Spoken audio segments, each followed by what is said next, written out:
Muy bien, así damos comienzo entonces a nuestra reunión quincenal de Escuela Espiritual Matrix. Estamos trabajando todos los días con una consigna en los grupos y también cada 15 días por ahora tenemos un seminario que es este. Estamos hablando sobre distintos libros, hablamos sobre la novena revelación, Marcelo Martorelli, después seguimos también con el libro de El poder frente a la fuerza de David Hawkins, también seguimos con el Bhagavad Gita, bueno, libros espirituales, y hoy elegí este libro espiritual, si los hay, que es el libro así, pequeño, gran libro, miren lo que es, muy, muy chiquito, que en media hora lo podés leer, pero te sirve para toda la vida, que es A los pies del maestro, de justamente el maestro Krishnamurti. Voy a compartir un pequeño PDF que hice como para que les ayude a los visuales, así que vamos. Todavía hay algunas personas que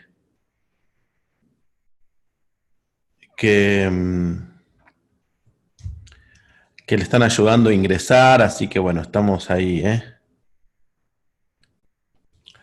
Ok. Voy a compartir pantalla, dame un segundito. PDF, a los pies del maestro. Excelente.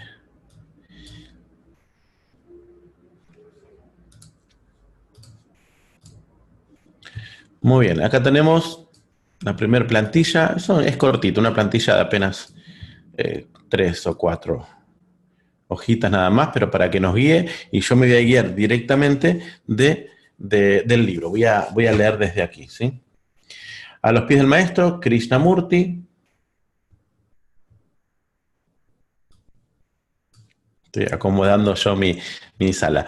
Y bueno, acá ven el título, el nombre del autor de este libro, la foto del maestro Krishnamurti y el logo de Priorato del Sur, Damas y Caballeros Templarios, es donde nos apoyamos con este nombre, no porque nos apartemos de otro teniendo un nombre propio, que es justamente lo que Krishnamurti deshacía, sino para tener un nombre de un grupo, a lo que le llamamos un priorato, que es como un pequeño grupo que se junta con un objetivo.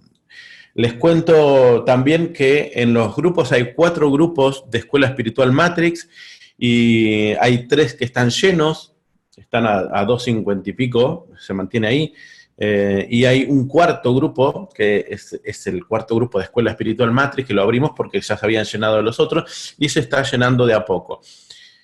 El objetivo es que a ustedes están viendo panelistas, creo que lo pueden ver, o los panelistas que hay, y son los administradores de los grupos que están teniendo grupos chicos de 10, 12, que es para trabajar en forma más cercana. Seguramente muchos de ustedes ya están en estos grupos donde son grupos de discipulados chicos, a los cuales también les llamamos priorato, bajo el nombre de Priorato del Sur. Entonces, es bueno que puedas pertenecer a uno de estos grupos para trabajar en profundidad. Se tiene un seminario con ese grupo específico semanal, así que es mucho más profundo poder participar en el grupo de Escuela Espiritual Matrix y también en un grupo de priorato. Bueno, vamos a adentrarnos en el tema y voy a ir crudamente a lo que es el libro. Lo primero que trata el libro son sobre 3 cualidades del caminante en el sendero. 3 cualidades. Y las 3 cualidades son estas: el discernimiento, la carencia de deseos y el amor. Mira, yo voy a hacer un pantallazo de las plantillas. 6 reglas de conducta, el amor, 3 males contra el amor y nada más. Así que de esto se va a tratar hoy. Lo que voy a pedir es que ustedes lean este libro o escuchen el audiolibro y que lo vamos a seguir estudiando, ¿sí? Bueno, en principio el discernimiento, y yo quiero leer discernimiento, lo voy a ir leyendo de acá. Dice, se denomina así generalmente la facultad de distinguir entre lo real y lo ilusorio. Vosotros entráis en el sendero, dice Krishnamurti, porque habéis aprendido que tan solo en él pueden encontrarse las cosas dignas de ser alcanzadas. Los que no saben esto Trabajan para adquirir riquezas y poder, pero esto dura a lo más una vida tan solo y por lo tanto no es real. Hay bienes mayores, reales y perdurables. Cuando los hayáis alcanzado, ya no desearéis jamás aquellos otros. Yo pido a Dios que hable por medio mío, que hable por medio de la interpretación de este librito, de este gran libro, para que llegue la palabra a nuestros corazones y, como suelo decir también, repitiendo al Maestro Jesús, el que tenga oídos para oír, que oiga. Son enseñanzas que pueden calar muy profundo en nosotros. Hablemos un poco de discernimiento, que es esa capacidad que tenemos de discernir, de saber, de darnos cuenta. Y es lo primero que dice Krishnamurti, que aquel que empieza a caminar en el sendero tiene que tener discernimiento. A ver, los que no tienen discernimiento están continuamente preguntando todo, preguntan. Y no digo que esté mal preguntar, está muy bien preguntar, pero nos damos cuenta que hay ciertos tipos de preguntas, es decir, hay cosas que son muy claras, ¿no? A ver, ¿matar a alguien está mal? Uy, sí, claro que está mal. No es bueno matar a alguien. Entonces, quiero que comprendamos esto. El discernimiento te dice, el discernimiento de espíritu te hace degustar el espíritu del mensaje, el espíritu del hecho, y uno se da cuenta. Lo primero que tenemos que tener es discernimiento. Es también la voz del maestro interno. Eso es discernimiento. Es la voz del maestro dentro nuestro que nos indica el camino a andar. Es el maestro interno, el discernimiento. Pero voy a leer un poco más. Dice, si está, miren qué linda esta parte, si está al lado de Dios, está unido a nosotros, no importa lo mínimo que se llame, no importa, acá habla de creencias, y no importa lo mínimo que se llame hindú o budista, cristiano o maometano, ni que sea indio o inglés, chino o ruso. Los que están al lado de Dios saben por qué están aquí y cuál es su misión, y procuran cumplirla. Los demás no saben todavía lo que han de hacer, y así obran a menudo erróneamente e intentan trazarse vías que imaginan placenteras sin comprender que todos somos uno y que por lo tanto tan solo lo que el uno, con mayúscula, quiere puede ser verdaderamente agradable para todos. Ellos van en pos de lo irreal en vez de lo real. Hasta que aprendan a distinguir entre los dos, no se colocarán al lado de Dios, y para aprenderlo, discernimiento es el primer paso. Es muy fácil caer, en estos días enviaba la consigna y algún escrito sobre el no saber qué es lo que realmente necesitamos. Y acá tiene que ver con el discernimiento. A veces nos confundimos y creemos que lo que necesitamos es dinero, es mucho dinero para ser felices. Y he escuchado ahí personas importantes en el ámbito que son influyentes, sí, que son influencers, personas que están siendo muy escuchadas en nuestro ámbito, que dicen, el dinero sí trae la felicidad, te dicen. Lo he escuchado. El dinero sí trae la felicidad. No, querido, no trae el dinero la felicidad. Si sos feliz, con dinero podés viajar y podés hacer de todo. Pero el dinero, hay mucha gente que tiene mucho dinero y no son felices. Por lo tanto, el dinero no trae la felicidad. Y conocemos muchísima gente que tiene mucho dinero, han querido acaparar, y lo que han ganado es destruir sus vidas. Lo que han ganado es llenarse de tanta carga y responsabilidad y cosas que cuidar porque han errado el camino, no han tenido discernimiento correcto en lo que es la felicidad. Discernimiento es comprender qué es lo bueno. Discernimiento tiene que ver con que, a ver, si yo me pongo a discutir, que esto es lo que decía Krishnamurti, me pongo a discutir con alguien sobre un tema, a ver, quien tiene discernimiento sabe que no tiene sentido discutir, porque eso separa, no une. El que tiene discernimiento ama y acepta al otro y entiende su nivel de conciencia de última. ¿Me explico? Sigue diciendo Krishnamurti, aquellos que deseosos de seguir al maestro han resuelto servir a lo justo a toda costa, no hayan dificultad en la elección entre lo justo y lo injusto. Yo creo que los que estamos aquí, los que dedicamos tiempo a un evento, a una reunión, a un seminario como este, somos personas que estamos dispuestos a seguir al maestro. Quien está dispuesto a seguir al maestro se entrega a lo justo, se entrega al bien de la humanidad, se entrega a servir a la humanidad, permitiendo que la voz del maestro se refleje en nosotros. Y para esto hace falta discernimiento, ¿verdad? Para esto necesitamos tener, la Biblia dice discernimiento de espíritu.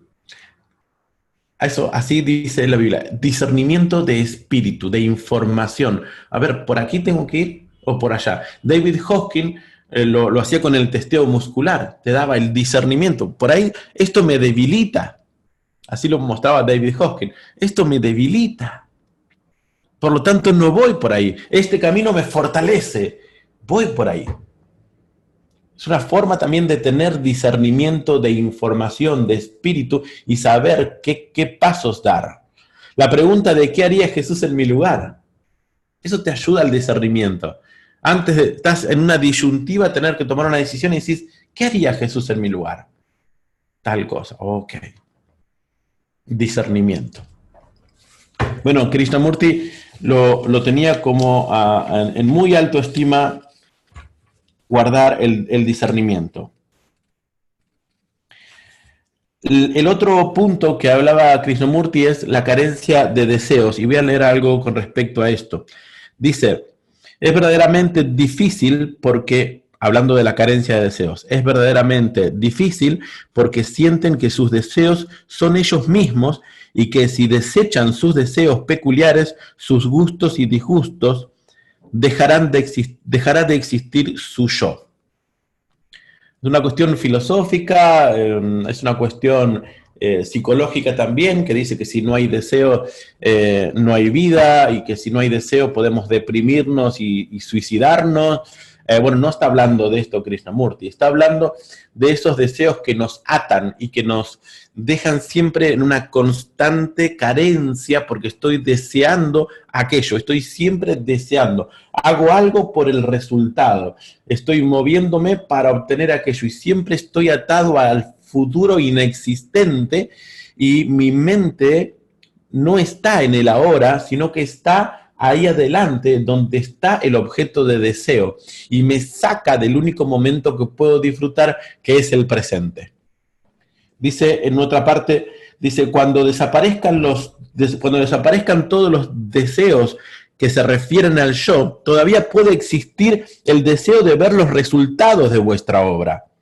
Si ayudáis a alguien, querráis ver en cuanto lo habéis ayudado, aún tal vez queráis que aquel a quien habéis ayudado también lo vea y os lo agradezca. Esto es todavía deseo y además es falta de confianza. Fíjense, cuando lograron sacarse los deseos de las cosas materiales, todavía va a quedar ese deseo de ver la obra de bien que hiciste a alguien, a ver que haya resultado. Entonces, bueno, sí, bueno, pero yo quiero ver que haya resultado lo que hago. O peor aún, ¿no? Quiero por lo menos que me diga gracias. ¿Les pasaron alguna vez esto? Mirá lo que hice, ni gracia me dio este. Esa. Tiene que haber carencia de deseos, dice Krishnamurti. Porque si no te ata y no te deja servir con un corazón puro. Primero, Krishnamurti nos habla de la necesidad del discernimiento para aquellos que caminan en el sendero. Segundo, nos dice, a ver muchachos, vamos a trabajar esto. Ah, pero ¿cómo hago entonces? Si yo no tengo deseos, ¿qué hago de mi vida? Dice, no dejar de actuar, no dejar de trabajar, no dejar de servir con amor, pero soltando los resultados.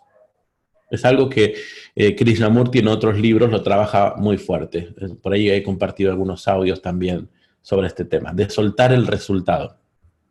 Dice un poco más adelante, no deseéis poderes psíquicos. Miren, a veces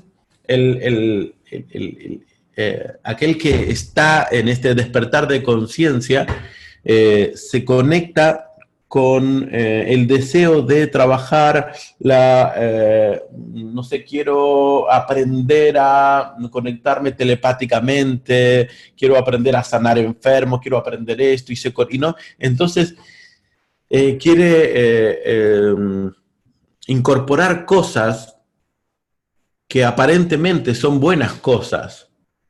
Pero Krishnamurti dice en este libro, dice, aún eso, ya dice, el maestro, cuando lo crea necesario, te lo va a dar. Va a permitir que lo tengas. Mientras tanto, relaja. Mientras tanto, conectate con el ahora. Porque, mis hermanos, es la única forma de poder meditar, de poder estar conectado en el aquí y en ahora cuando nos sentimos plenos y completos ahora. Imagínense si yo diría, bueno, no, todavía me falta tal cualidad divina. ¿Qué pasa? Estoy conectado con un estado de carencia y deseoso de alcanzar algo que todavía no lo tengo en el plano de mi realidad y me saca de este momento y me pone en un momento inexistente. Bueno, a eso se refiere Krishnamurti cuando habla de la carencia de deseo. Mucho por trabajar en esto. Yo voy a hablar hoy de este libro y vamos a trabajar en los grupos diferentes textos de este librito durante los días que siguen. Bueno, después nos habla sobre el amor. Voy a pasar porque en medio de esto hay otros puntos, pero me salto acá donde dice el amor, como la tercera cualidad de los que caminan el sendero. Dice, el amor es la cualidad más importante, dice, porque cuando es bastante fuerte en un hombre, lo estimula a revestirse de todas las demás, que sin ella nunca serían suficientes. Suele definirse el amor como un intenso deseo de unión con Dios y de liberación de la rueda de nacimientos y muertes. Pero este concepto del amor suena a egoísta e implica solo una parte de su significado. El amor es más que deseo, es voluntad, resolución, determinación. Para producir este resultado, la resolución debe llenar nuestra naturaleza entera hasta el punto de no dejar lugar para ningún otro sentimiento. A mí me partió la cabeza esto.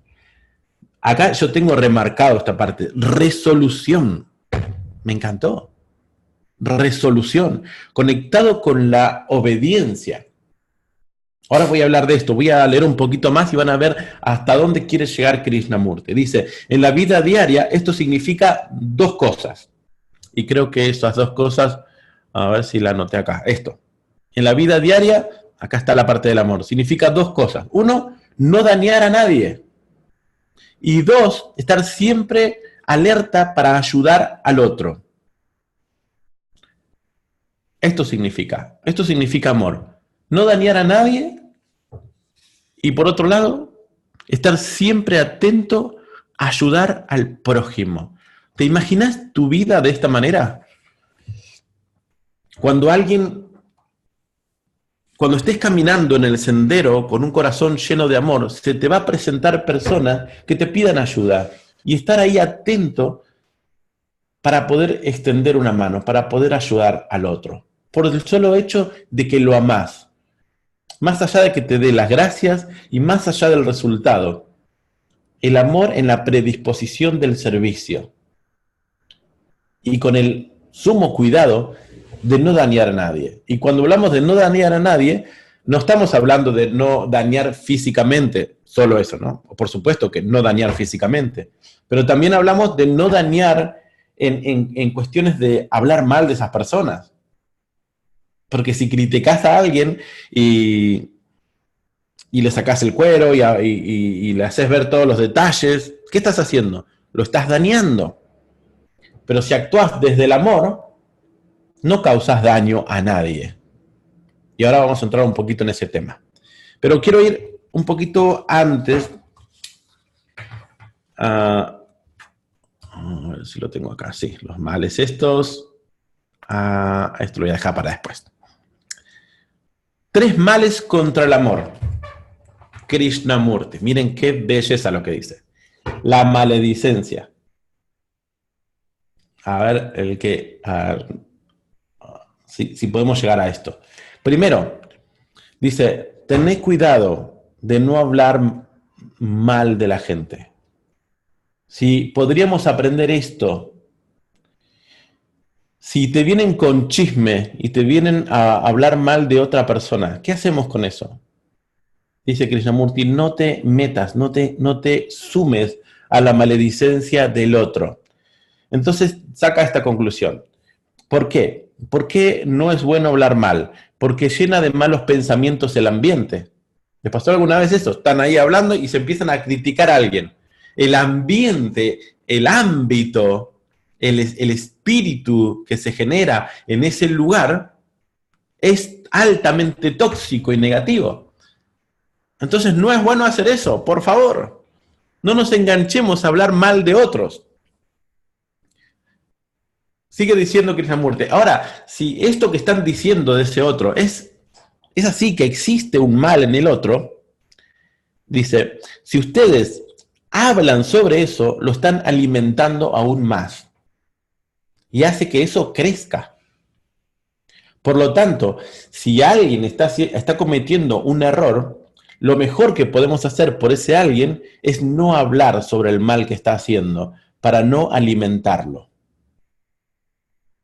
Y se lo voy a leer textual porque me gusta como lo dice Krishnamurti. Dice, si pensáis mal del otro, si pensáis mal del otro, cometéis 3 iniquidades a su tiempo, dice. Primero, llenáis el ambiente que os rodea de malos pensamientos en vez de buenos, y así aumentáis la tristeza del mundo. Segundo, si en el ser en quien pensáis existe el mal que le atribuís, lo vigorizáis y alimentáis, y así hacéis peor a vuestro hermano en vez de hacerlo mejor. Pero si generalmente el mal no existe en él y tan solo lo habéis imaginado, entonces vuestro maligno pensamiento tienta a vuestro hermano y lo induce a obrar mal. Porque si no es todavía perfecto, podéis convertirlo en aquello que de él habéis pensado. Imagínate que estén hablando mal de alguien. Si ese alguien hizo eso, están reforzándolo. Y si no lo hizo, lo están induciendo a que haga eso de lo cual se lo está acusando. Y lo tercero dice, si hablan mal, dice, nutrís vuestra propia mente de malos en vez de buenos pensamientos. Miren qué sencillo.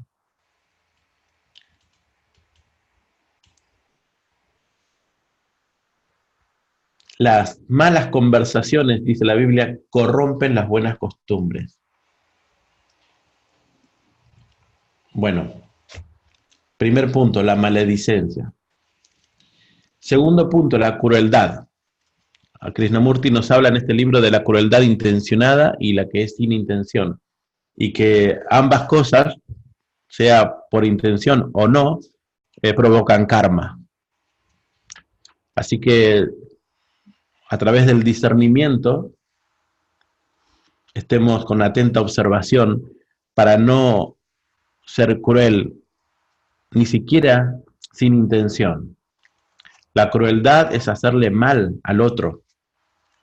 La crueldad es, miren, le voy a leer lo que dice en esta parte. Dice, en cuanto a la crueldad, esta es de 2 clases, la intencionada y sin intención. La crueldad intencionada consiste en causar de propósito dolor a otros seres vivientes, y este es el pecado más grave de todos.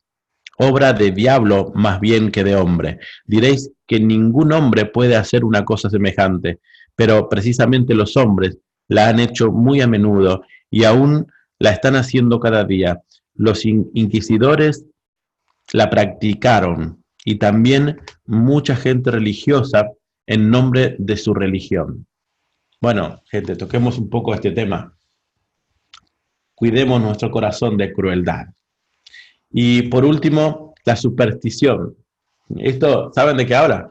De decir, si haces esto, Dios te va a castigar, o si no más, las cadenas de oración, las cadenas que se mandan por los grupos. Miren, ya Krishnamurti ya hablaba de esto. Dice, no hagan nada por superstición porque los ata. No sé, yo conocía gente que llevaba la Biblia para todos lados. Y el día que no salía con la Biblia, le pasaba algo. Y decía, no, me pasó esto porque no salí con mi Biblia. Superstición. Hay gente que duerme con la Biblia al lado, como si la Biblia lo fuera a cuidar, o su libro sagrado, ¿no? O duerme con la Biblia bajo la almohada, o abierto la Biblia ahí con el Salmo 91. Eso es superstición.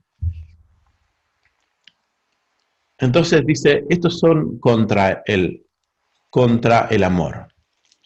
Tratemos de librarnos de toda superstición. Porque tenemos que hacer esto y si no lo hacemos, va a pasar aquello. Eso es superstición. Bueno, Krishnamurti nos habla en su libro que esto es contra el amor. Y me voy a pasar para acá. 6 reglas de conducta. Permítame un poco más. 6 reglas de conducta. Dominio de la mente, dominio de la acción, tolerancia, alegría, aspiración única y confianza. Vamos un poquito con esto con nuestro Krishnamurti querido.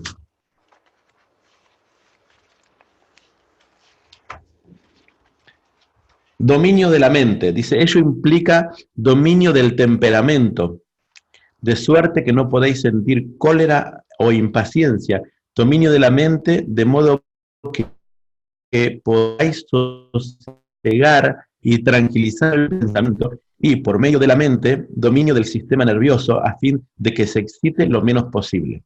Mente tranquila significa también valor para arrastrar sin temor las pruebas y dificultades del sendero. Significa además firmeza para considerar serenamente cuantos acontezca en la vida cotidiana y evitar el incesante tedio e inquietud que llegan de ciertos pormenores de la vida en los que muchos malgastan la mayor parte del tiempo.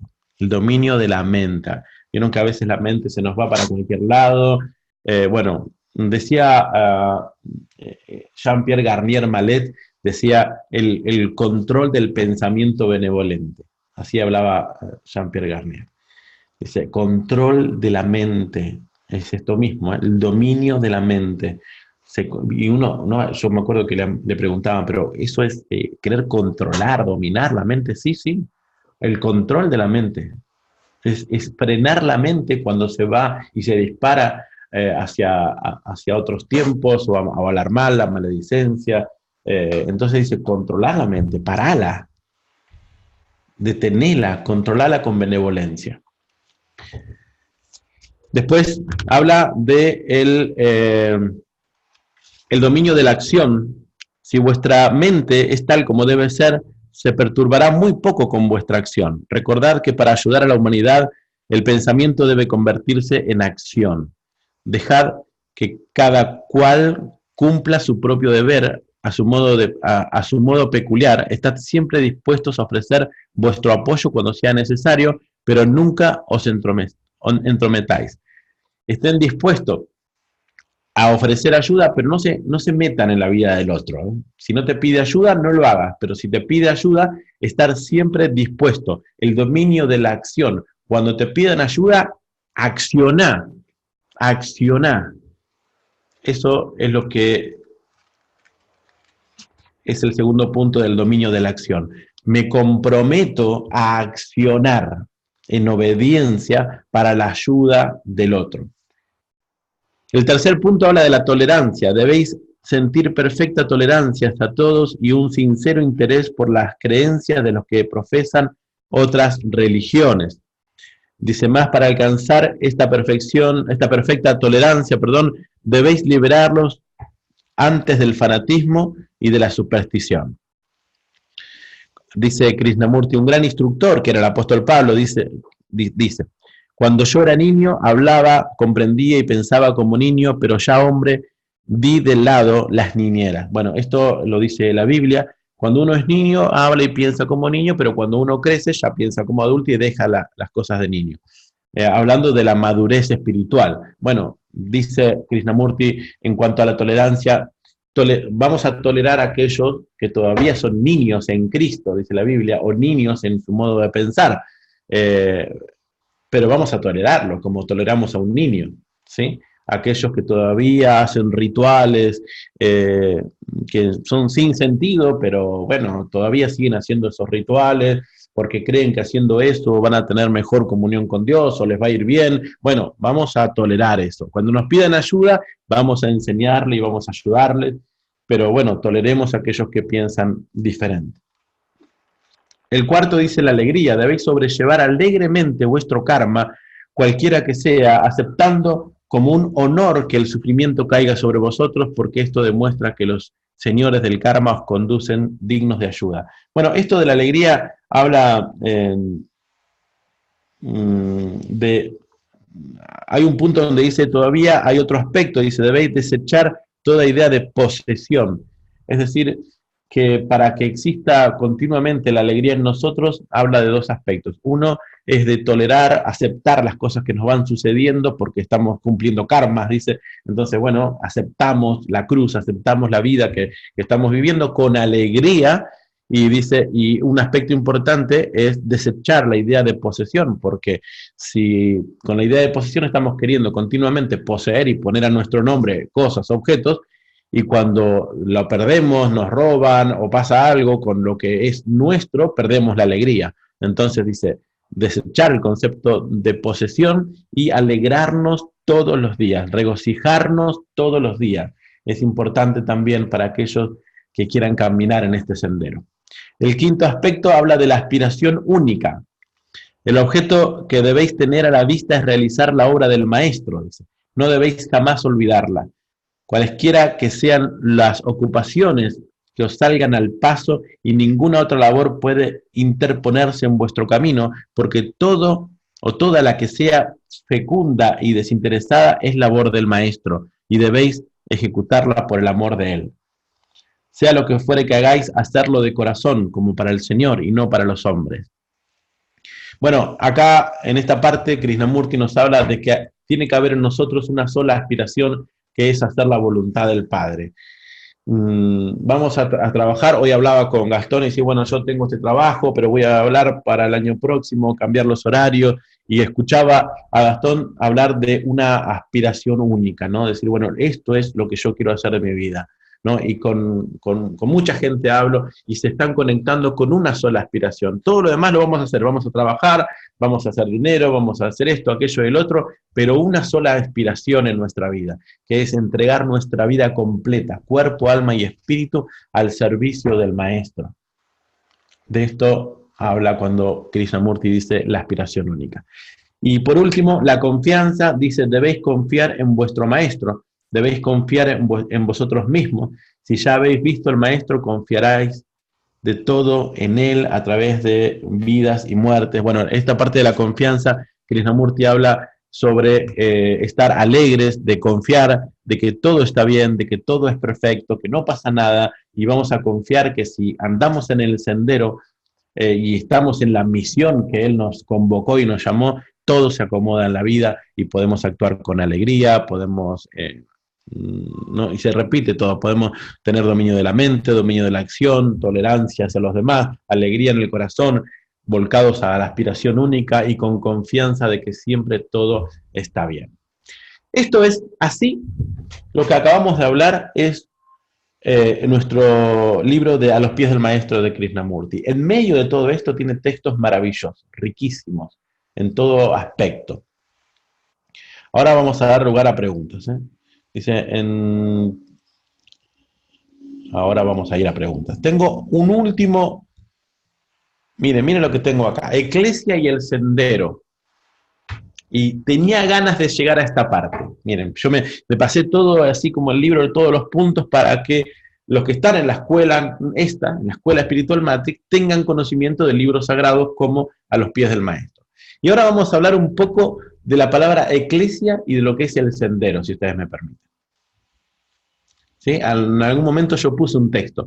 La palabra eclesia viene del griego y viene con la unión de dos palabras, ek y kleto, que significa los llamados afuera.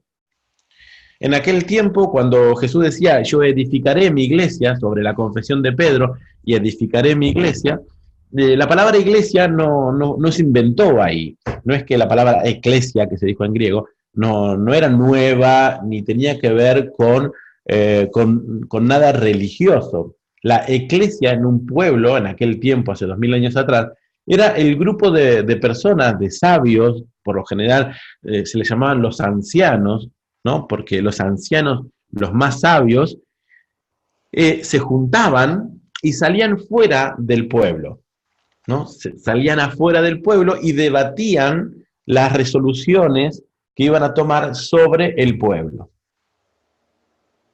¿Me explico? Imagínense un pueblo de, no sé, de 1000 personas, muchas casitas, viviendo, trabajando, todo, y los ancianos, los más viejos, se juntaban como una parte gubernamental, salían afuera y tomaban decisiones sobre qué hacer en los aspectos importantes de la convivencia y todo lo que tenía que ver con el pueblo, con la ciudad.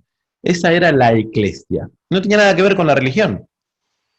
Era el grupo de personas con sabiduría y con autoridad sobre el pueblo. Cuando Jesús habló de mi eclesia, piensen un poco qué estaba diciendo acá. Él estaba diciendo, yo sobre esta confesión de Pedro, la confesión de Pedro era, y que dice, tú eres el Cristo, el Hijo del Dios viviente. Dice, bueno, sobre esta confesión, Pedro, yo voy a edificar, voy a hacer crecer mis sabios, vamos a cambiarlo, a ver, mi gente sabia, que van a ser del pueblo, pero van a estar en el pueblo, pero no van a ser del pueblo. ¿Sí? Después dijo, y nosotros estamos en la tierra, estamos en el mundo, pero no somos el mundo. Somos la eclesia, somos los llamados afuera, somos aquellos que fuimos convocados afuera y se nos dio, ¿qué? Autoridad. Fuimos llamados afuera y se nos dio autoridad sobre el pueblo. Después Jesús habla diciendo, y cuando yo me vaya va a descender sobre vosotros el Espíritu Santo y me van a ser testigos. Y cuando eso pasó, el hecho de ser testigos, ¿qué significaba? Significaba que iban a ir, iban a obrar milagros, iban a deshacer todas las obras del diablo, que significaba deshacer todas las obras que el acusador, porque diablo significa eso, ¿sabían eso? La palabra diablo, se traduce como acusador. La mente, cuando te acusa, te debilita y te genera enfermedades. La mente que te acusa te genera todo tipo de enfermedad en tu cuerpo, porque te desvalorizas. Y a eso la Biblia lo llama diablo. El acusador te enferma. Ahora, dice, y la eclesia, estos que son llamados afuera con una conciencia despierta, se los volvía a enviar para deshacer las obras del diablo. Y dice un texto bíblico también, y para esto apareció el Hijo de Dios, para deshacer las obras del diablo. Estamos acá y estamos puestos en los grupos hablando, enseñando, para deshacer toda consecuencia de una mente culpable. Porque la culpabilidad en tu corazón y en tu mente te enferma y crea todo tipo de conflicto.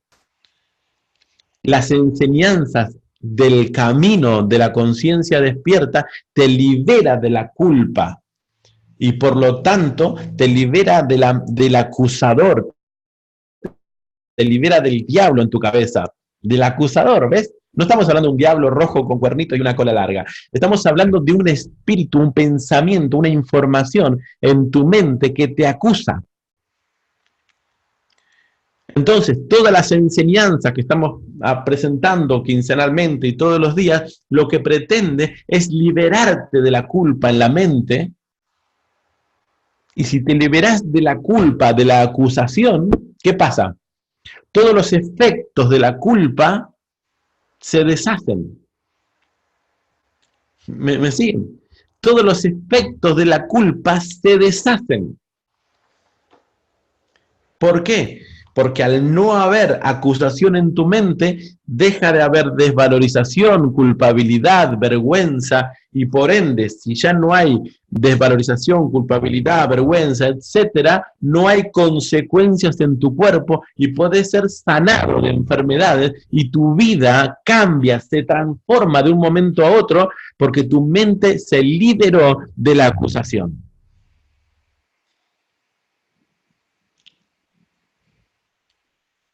Krishnamurti, cuando habla y escribe de este libro, está hablando sobre aquellos que caminan en el sendero. Por eso puse esto. Se está refiriendo a aquellos. ¿Quiénes son? ¿A quién se refiere con esto de conectarse con el discernimiento, con el soltar la ausencia del deseo, con el amor, con ojo con la maledicencia, con la crueldad?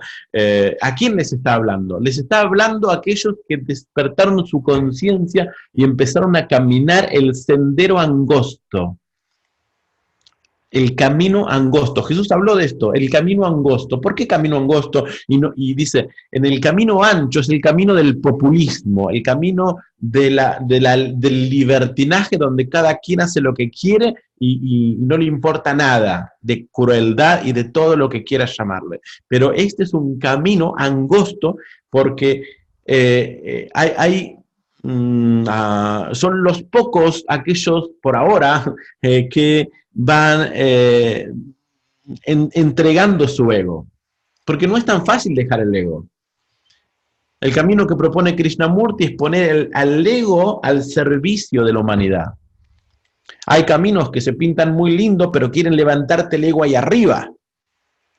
Te levantan el ego ahí arriba y te hablan de prosperidad, de riqueza, de esto, y que sos el mejor de todo, y que sos el único, y que todo lo podés. ¡Ojo! Porque pueden hacer crecer tu ego ahí arriba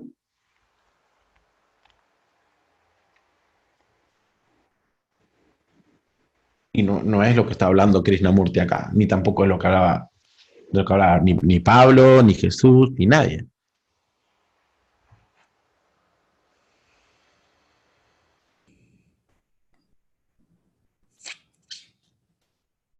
Cuando Alice Bailey, cuando Madame Blavatsky, Krishnamurti, bueno, Michel Coquet, podemos hablar de un montón de autores que hablaban sobre el camino iniciático, hablaban sobre la conciencia crística. Habrán escuchado esto, ¿verdad? La conciencia crística. El cristianismo no habla de la conciencia crística, habla de Cristo. Pero es lo mismo. Y lo que se refieren es a una conciencia despierta. Yo creo que los que estamos aquí y los que están ya a esta altura, que todavía se quedaron una hora, es porque hay una conciencia despierta. Dice, a ver, hay una conciencia despierta. Y los que tienen una conciencia despierta y una autoobservación son la Iglesia. Miren cómo quiero cerrar hoy. ¿Quiénes son la Iglesia? No voy a decir iglesia para no confundir. No es catolicismo, ni cristianismo, ni nada. Por eso no voy a decir iglesia, voy a decir eclesia. Nosotros somos la eclesia. ¿Lo aceptan esto? Yo acá me gustaría que pongan un ok, un sí en el chat. Hagan esta acción. ¿Aceptan que son la eclesia? ¿Sí? Es importante esto, ¿eh? Yo quiero saber cómo me voy a referir a ustedes cuando hablamos, cuando charlamos. ¿Aceptan que son la eclesia? Sí, qué lindo. Sí, por supuesto. Son la eclesia. Son los llamados afuera. ¿Para qué? Para servir al mundo. Fuimos llamados para el servicio. Y los llamados practican lo que hoy hablamos de a los pies del maestro. ¿Lo ven? ¿Por qué quiero cerrar con esto? Los que son miembros de la Iglesia practican de lo que habló Krishnamurti en este libro. Guardan su corazón y sirven a la humanidad. No se enganchan en las maledicencias, en la crítica. No son crueles, aman al otro. Qué bueno es decir, ok, contamos con la iglesia. El otro día visité una congregación evangélica, después de tantos años, y me preguntaron, ¿se congrega en una iglesia? Le dije, sí. Aquí estaba en la puerta. Ah, qué bien, dice, ¿a dónde? Con gente de todo el mundo. ¿Cómo? Me dice. Sí, por internet. No entendí, estaba sorprendido, ¿no? Dice, claro, que la modernidad, ¿no? Sí. Hay gente maravillosa. No entendía nada, no entendía nada el tipo. Y es la iglesia. Si todavía alguien no puso o no lo ha considerado, considere ser parte de la iglesia. Jesús no era ningún tonto, no era ningún ciego, no era un fanático. ¿Ustedes creen que Jesús era un fanático religioso? ¿Creen eso? Jesús no era un fanático religioso. Tenía bastante clara. Y él, ya vamos a hablar, porque yo estoy dándome lugar para un día hablar de la Biblia. Esperen un poco. Estoy hablando de todo lo demás para un día entrar con la Biblia. No era un fanático religioso. Y dijo, sobre la confesión de la conciencia crística, sobre eso, sobre la confesión de la conciencia crística, voy a edificar un pueblo, una iglesia. Voy a hacer crecer los llamados afuera. Gente, los llamados afuera, lo ven. Lo ven. Los llamados afuera. ¿Pero para qué? ¿Porque somos seres superiores? No, somos los que servimos. Esto es un conflicto político. Miren, los que son parte del gobierno se creen que están arriba del pueblo. Error político. Ellos están para servir al pueblo, al país, ¿o no? La Cámara de Diputados, los diputados, ellos están para servir. A veces el pueblo se olvida y dice, un diputado, ¿no? Y dice, alabado sea el diputado. No, el presidente. Ellos están para servir, para el bien del pueblo. Cuando Jesús hablaba de la iglesia, ojo, Krishnamurti cuando hablaba del maestro, hablaba de Jesús, sin duda, hablaba de Jesús. Y cuando decía ahí un maestro, hablaba de Pablo, pero no los nombra. Él decía, en el ámbito espiritual voy a edificar la iglesia, que son los que van a servir con autoridad, porque el gobierno tiene autoridad, pero son los que sirven. ¿Ven esto? Imagínense que usted y yo somos parte de un grupo que estamos llamados por el hecho de que nació la conciencia crística, tuvimos un despertar de conciencia, fuimos llamados a caminar el sendero del servicio al mundo, pero al mismo tiempo se nos dio autoridad. ¿Qué? Sí. Somos los que servimos, pero se nos dio autoridad. ¿Autoridad para qué? Autoridad para sanar enfermos, para resucitar muertos. Autoridad para echar fuera al diablo. ¿Qué significa diablo? ¿Se acuerdan? Acusador. Autoridad para sacar la mentalidad de la gente acusativa, acusadora, la mente que te acusa. Tenemos autoridad para eso. El engañador. El diablo es el engañador. Tenemos autoridad para echar fuera al que engaña, al pensamiento que engaña a las personas. Tenemos autoridad para transformar ambientes. Tenemos autoridad para entrar a un lugar y transformarlo todo con la paz que nos da el Espíritu de Dios.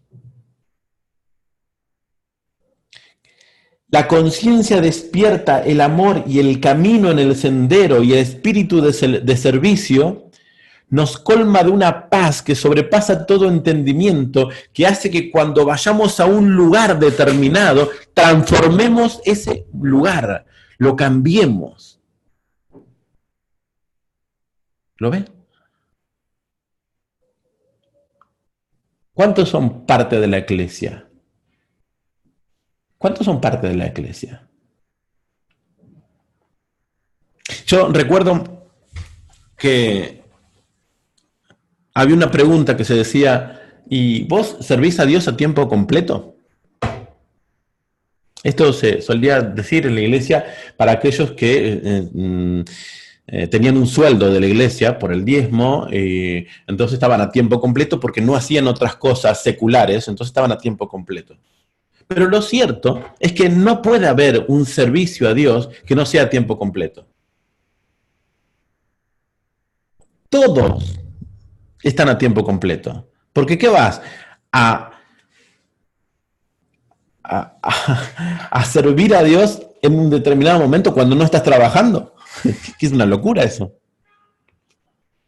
Tu entrega es en todo momento, en el trabajo, en el viaje, en todo momento, hasta mientras dormís, porque cuando te vas a dormir entregás, ¿no? a tu doble, como dice Garnier, te encomendás para tener un sueño, en todo momento.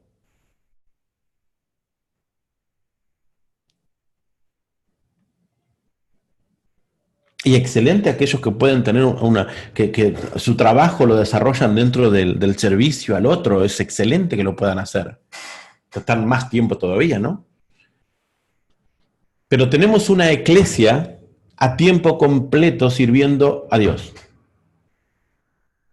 Llámale sirviendo a la humanidad. Una humanidad abrazando a otra humanidad. Una iglesia sirviendo con amor y transformando paso a paso, transformándolo todo, cambiando el espíritu. ¿Cómo te ves? ¿Cómo te ves? ¿Estás caminando en el sendero?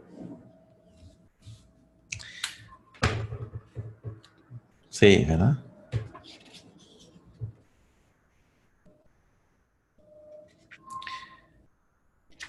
Este libro al principio dice, estas palabras no son mías, son del maestro que me enseñó. Sin él no hubiera podido hacer nada, pero con su ayuda he puesto los pies en el sendero. Vosotros también deseáis penetrar en este sendero, y así las mismas palabras que él me dijo os ayudarán si queréis obedecerlas. No basta decir que estas palabras son bellas y verdaderas. Quienes deseen lograr éxito debe hacer exactamente lo que ellas entrañan. Mirar la comida y decir que es sabrosa no satisfaría a un hambriento. Ha de comerla. Así pues, no basta escuchar al maestro, debéis practicar lo que él enseña y aconseja, atendiendo a cada palabra y fijándoos en cada insinuación.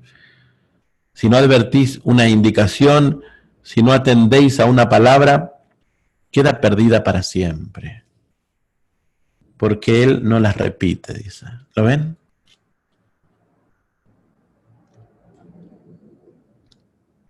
Bien, me refiero ahora, ténganme un poquito de paciencia, ya terminamos, apenas, no hace mucho. O ya se quieren ir. ¿Ya se quieren ir? Ténganme un poco de paciencia.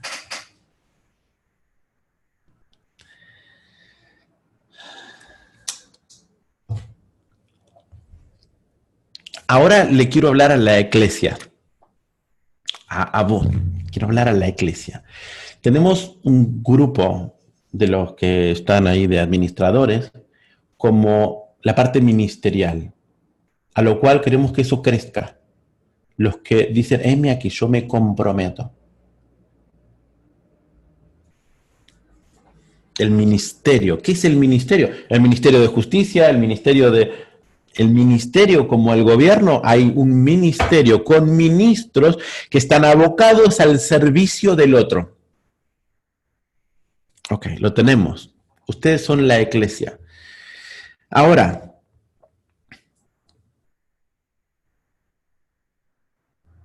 ¿cuántos creen en las predicciones, profecías, visiones? ¿Cuántos creen que uno se puede conectar con el futuro y poder ver lo que hay en el futuro?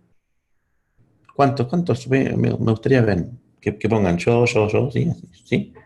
¿Creen en eso? Ok. La Biblia lo llama profecía. Ahora voy a hacer un ejemplo. Imagínense que me dicen, bueno, David, queremos que subas al ring y pelear con, no me sé los boxeadores de ahora, ¿no? Con los 3 últimos campeones del mundo de boxeo.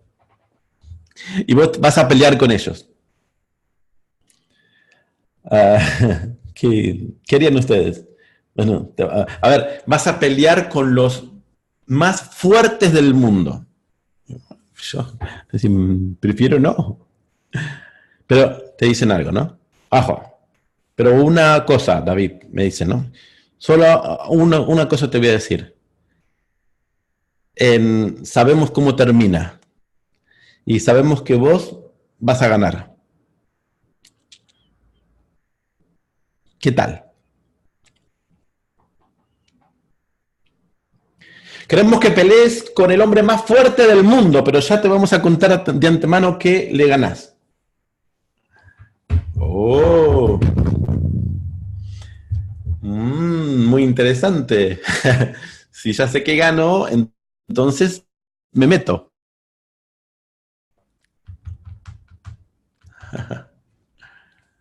Si ya sé que gano, me meto. Porque ya sé el final. Ya me sé el final de la película, ¿lo ven? Tremendo.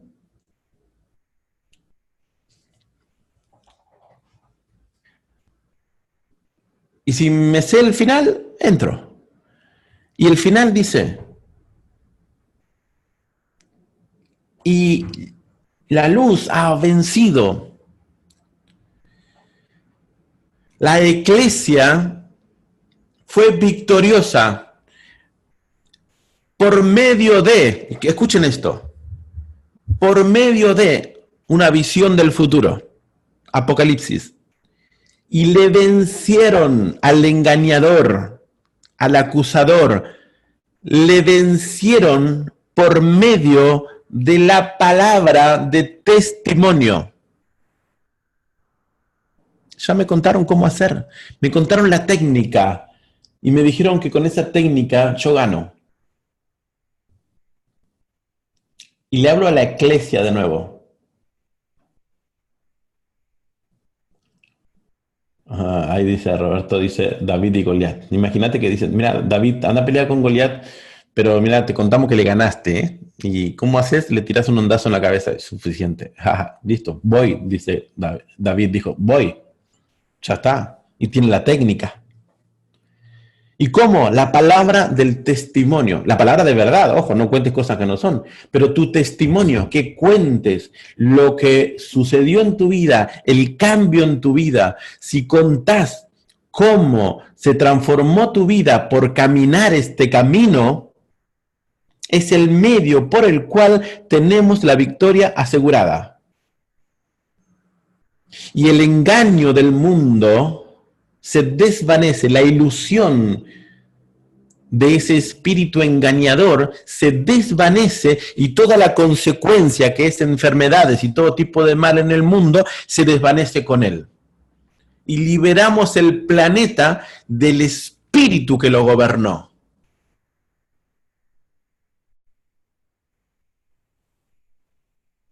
¿Cuántos siguen siendo parte de la iglesia? ¿Son parte? Sí.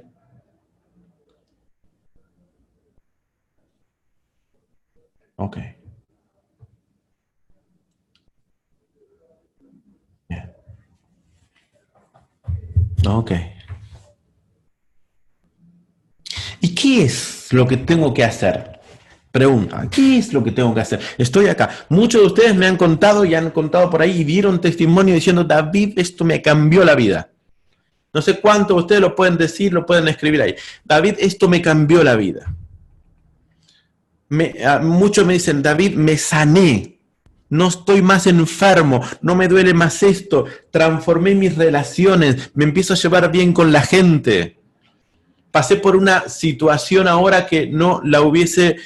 hoy me decía Graciela Bartoli, que falleció la madre esta mañana, me decía, David, yo si no hubiese estado en este camino que me mostraste, yo no sé cómo hubiese vivido todo esto, pero hoy lo vivo como lo estoy viviendo gracias al camino. Dije, claro, contalo, por Dios, contalo. Ahora, ¿qué hay? ¿Es una cosa específica? No, no. Yo no creo que es como lo hacíamos, pues yo lo hacía también en la iglesia. Si aceptás a Jesús en tu corazón y decís, repetí conmigo, acepto a Jesús en mi corazón como Salvador y Señor, ya serás salvo. No, no, no, no son palabras mágicas. Eso saben qué es. Eso es superstición. Palabritas mágicas que te cambian la vida, no. Es la confesión. Y para que no haya un error de interpretación bíblico, cuando la Biblia dice, y si confesares con tu boca que Jesucristo es el Señor, serás salvo. ¿Lo escucharon eso? Escucharon seguramente eso. Y si confesares con tu boca que Jesucristo es el Señor, serás salvo. ¿Sabe qué significaba eso? En aquel tiempo, cuando se habló eso, si llegaban a decir que Jesús era el Señor y no era el César, lo mataban. Es decir, que decir, confesar con sus labios que Jesús es el Señor, equivalía a la posibilidad de que lo maten. Imagínate eso. Imagínate eso. Entonces, confesarlo era una declaración de fe total. Era una declaración, era un testimonio de decir, yo en este camino muero, porque en este camino se vive. ¿Oh, ves? ¿No? ¿Lo ves? Hoy en día no hace falta, porque vos confesás que Jesús es el Señor y no pasa nada. Te puede llegar a reír o no, pero no pasa nada.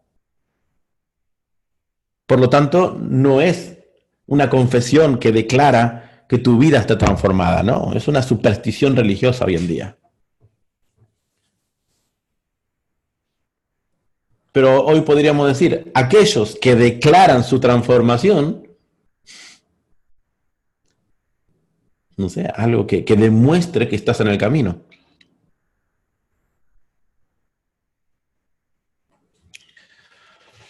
Mm. Siguen pensando ser parte, ¿no? Son parte de la iglesia. ¿Qué es iglesia? Llamado afuera. Soy llamado afuera. Vivo en este mundo, pero no soy de este mundo. Pensemos eso. Vivo en este mundo, pero no soy de este mundo. Vamos a hablar un poquito de mundo. La palabra griega para mundo es la palabra cosmos, de donde viene cosmética. El cosmos. Es la palabra griega que se traduce como mundo.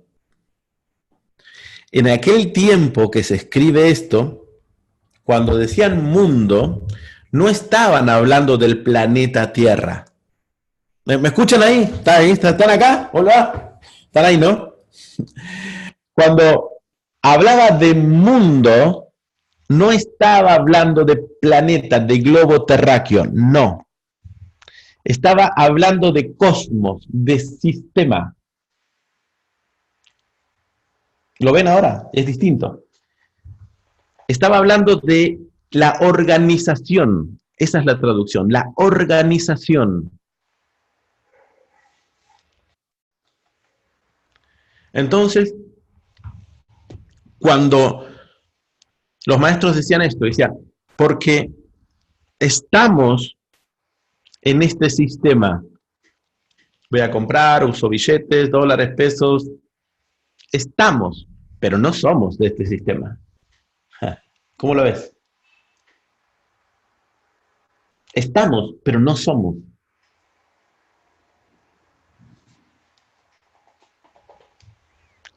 Entonces, todo lo que tenga que ver con este sistema, no me dejo atrapar por ninguna cosa.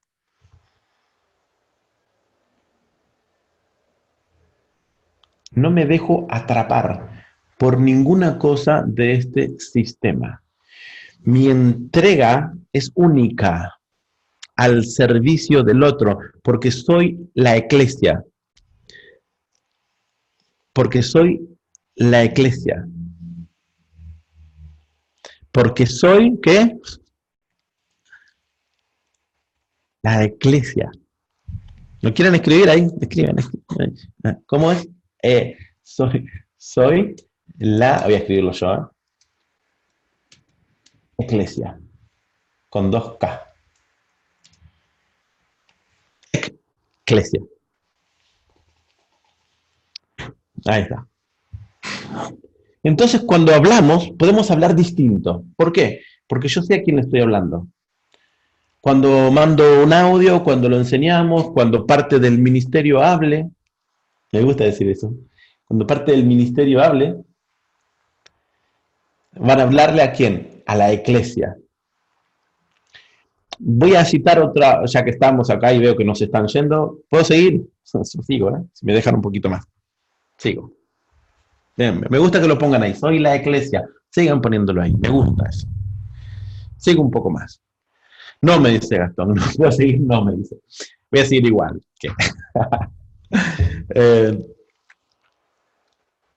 Hay una parte que dice el Pablo, el enviado Pablo, y hay una corrección que tenemos que hacer ahí, porque cuando dice Pablo el apóstol, y apóstol es una palabra griega que no está traducida, la palabra es apóstolos, es una palabra griega, que si la traducimos significa enviado. Es decir, que Pablo debería haber dicho, o sea, la traducción debería decir, yo Pablo, enviado, nada de un cargo ahí, apóstol, no, enviado. Él decía, y algunos, escuchen esto, por favor, escuchen esto, y algunos, lo voy a leer, permítanme, Biblia, Efesios. Efesios 4:11, miren.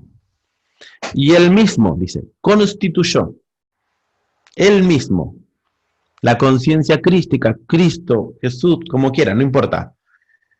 Él mismo constituyó, organizó, ¿no? A unos apóstoles. ¿Qué significa apóstol? ¿Qué significa? Lo dije recién. ¿Qué significa apóstoles? Enviado, ok. Algunos constituyó enviados. O sea, algunos los envió. Eso. Algunos los envió. Es como que hace unos días ahí Rosalén se fue a Córdoba a ver a Miriam. En la enviada. Imagínate que vayan a un lugar específico para enseñar y formar a una familia. Enviado. Vayan al mundo, claro, cuando le dijo, vayan al mundo y enseñen, sanen a los enfermos y enseñen, los envió.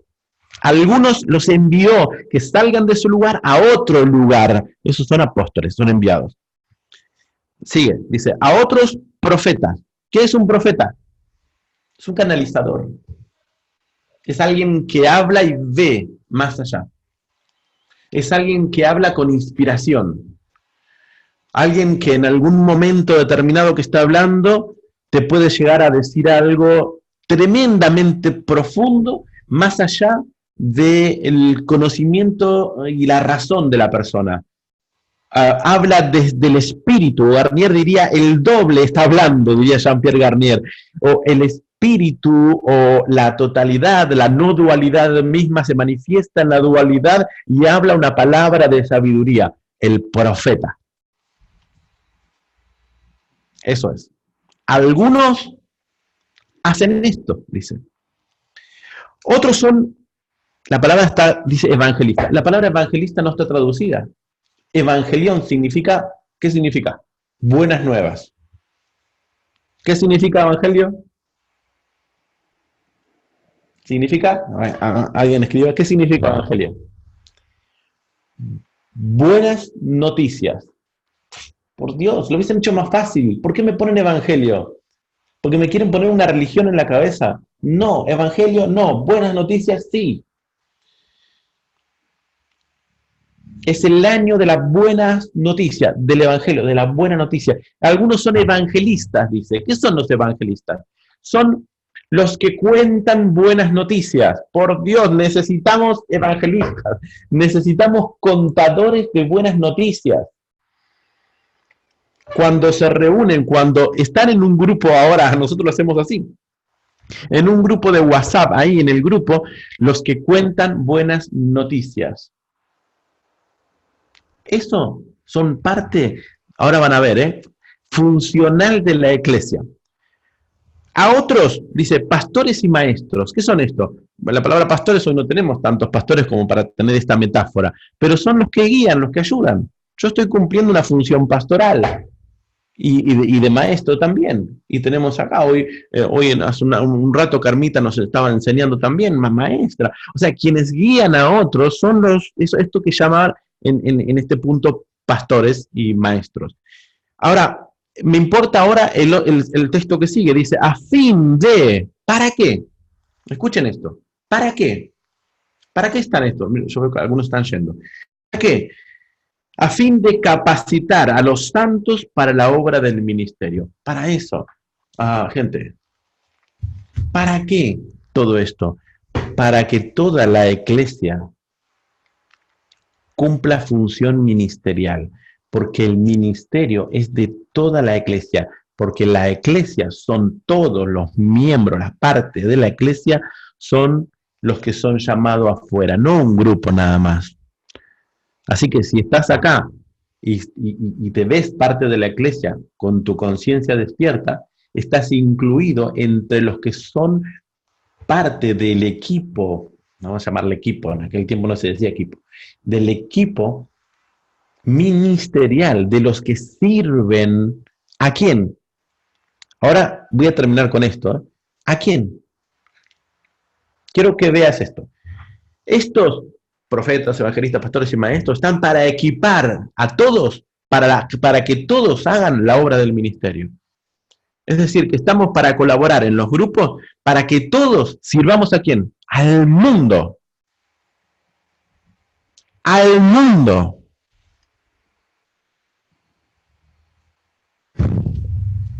¿Y cuál es el servicio al mundo? Liberarlos de la acusación. Por eso, gente, no podemos ser acusadores nosotros, porque quien acusa es el diablo. Por eso no podemos ser acusadores. Por eso no podemos hablar mal de otros. Por eso no podemos desvalorizar a otros, porque esa es justamente la obra del maligno. Nosotros hacemos todo lo contrario, liberamos de acusación para que se empoderen y se sanen, para restaurar la ilusión de oscuridad del mundo. Ok. Una humanidad, la iglesia abrazando a la otra humanidad. Mensaje de Marcelo Martorelli.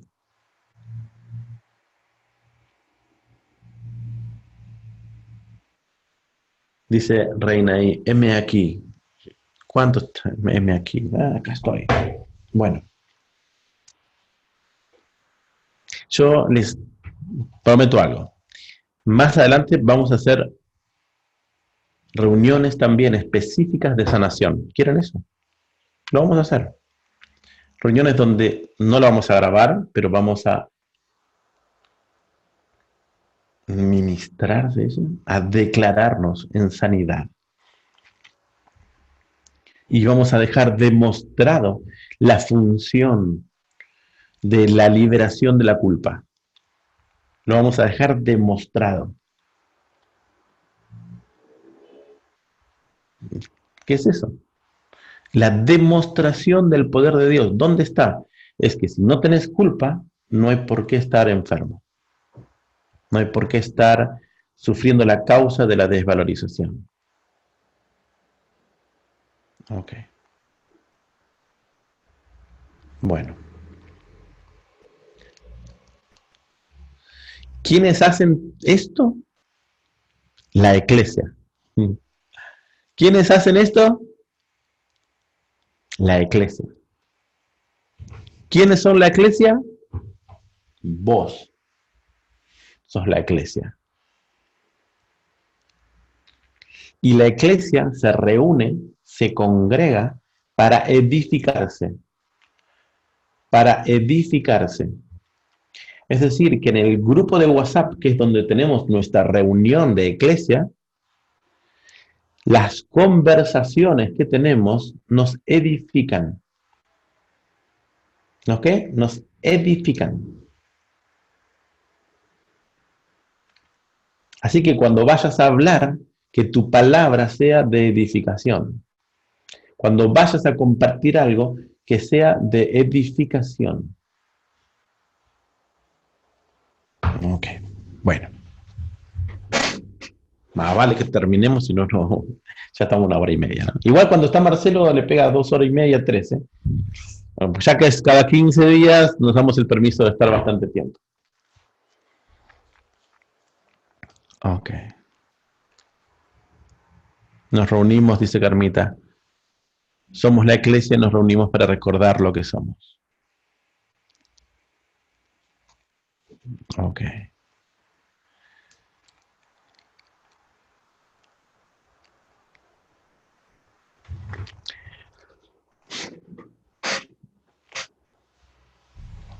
Ahí voy a contar esto, que hablamos de distintos libros, Bhagavad Gita, Krishnamurti, David Hawkins, todo porque ahora quiero después despacharme con la Biblia, para que no me digan, pero David habla toda la Biblia, toda la Biblia. No, no estoy hablando toda la Biblia. Empezamos por otros libros. Y claro, yo la Biblia la conozco, estudio teología. Entonces no quiero acusaciones, decir, pero es muy religioso. No estamos hablando de religión y queda demostrado. No estamos hablando de religión sectaria, sino que, porque la palabra religión está bien, religar, estamos juntándonos en Dios, pero no el término religión como se tiene visto porque está mal vista. Ok. Y ahí ya voy a despacharme a hablar sobre las cartas de Pablo a Corintios, a Éfeso, a distintas cartas que nos dejan una riqueza absoluta. Así que si ustedes me permiten, lo voy a hacer. Vamos a la reinterpretación de la Biblia. ¿Sí? Ok. Bueno, yo quiero dar por terminado acá la parte grabada y voy a cortar la grabación y vamos a seguir un poco más los que están presentes. ¿Están de acuerdo con esto? Termino grabación y seguimos los que están en directo. Así que hasta aquí terminamos nuestra grabación.